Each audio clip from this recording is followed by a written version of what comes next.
Hello everyone. This evening we will be discussing how to prove parallel lines. First, we're going to talk about corresponding angles converse.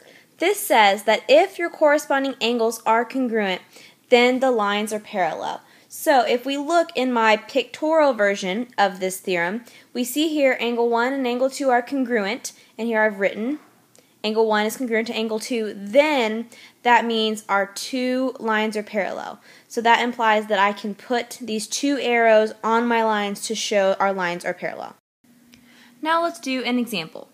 Find the value of x that makes m parallel to n.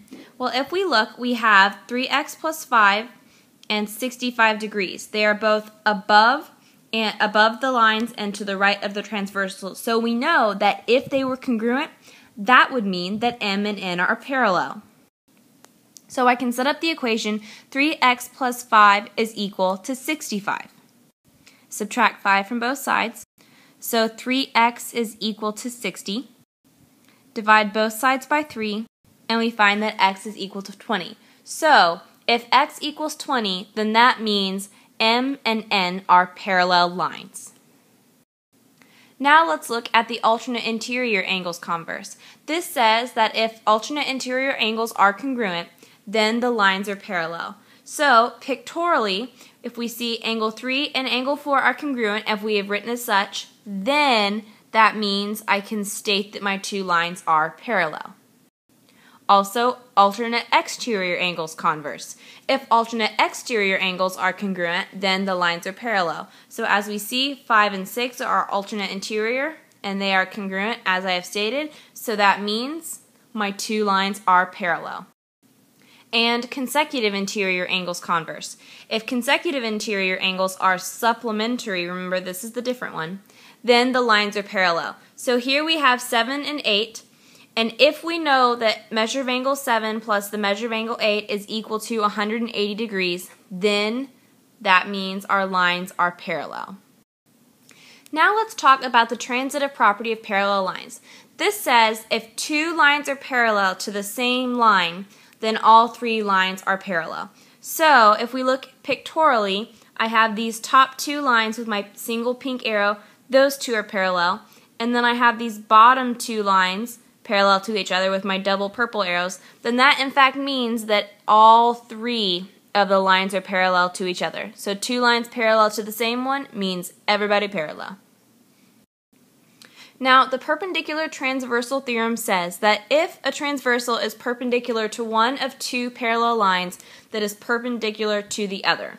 So if we look pictorially, H and K are parallel and H and J are perpendicular, and it is stated, then that means that also J and K are perpendicular to each other. So this is really just using the corresponding angles because the right angles would be in the same place on the same side.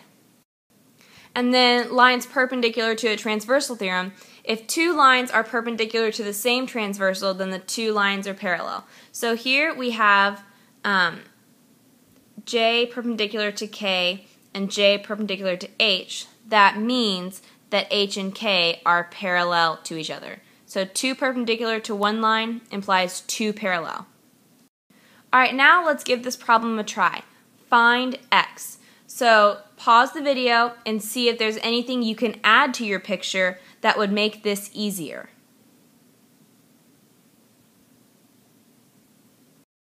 So if we add in a third line at vertex x, such that it is parallel to the other two lines, then we can use our parallel lines and angles relationships to find x. So now pause the video again and try to fill in as many angles as you can. So hopefully you found these three angles. If you look, 145 is vertical, so this is also 145. And this 40-degree angle is alternate interior to this 40-degree angle, so those two are congruent. And then also, we have consecutive interior angles right here, so we know those two are going to add up to 180. And 180 minus 145 is 35. Now, we still have to find x, so I already have my two pieces, 35 and 40. I'm just going to add them together to find that x as a whole is equal to 75 degrees. Now, last example, find x and y. So pause the video and see if you can write two different equations from this picture. Hopefully you saw that because of the parallel lines, we had two sets of consecutive interior angles. So we know 10x plus 5y plus 80 equals 1a, and 72 plus 15x plus 4y equals 180. Now, I want to separate my variables and my constants. So I end up with 10x plus 5y equals 100 and 15x plus 4y equals 108. So now, many of you might remember this as a system. So we're going to go through the process of solving a system. So the first step in solving a system is creating a situation such that the variables will cancel. In order to do this, we must multiply one or both equations so that one variable's coefficients are the same number with opposite signs. So in this case, let's try to cancel the x's. So rewrite your system and see what number you could multiply it by so that both of the answer x's would be the same coefficient but have different signs.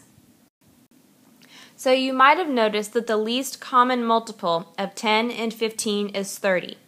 So I'm going to multiply the equations so that the top becomes negative 30 and the bottom becomes positive 30 in front of the x's.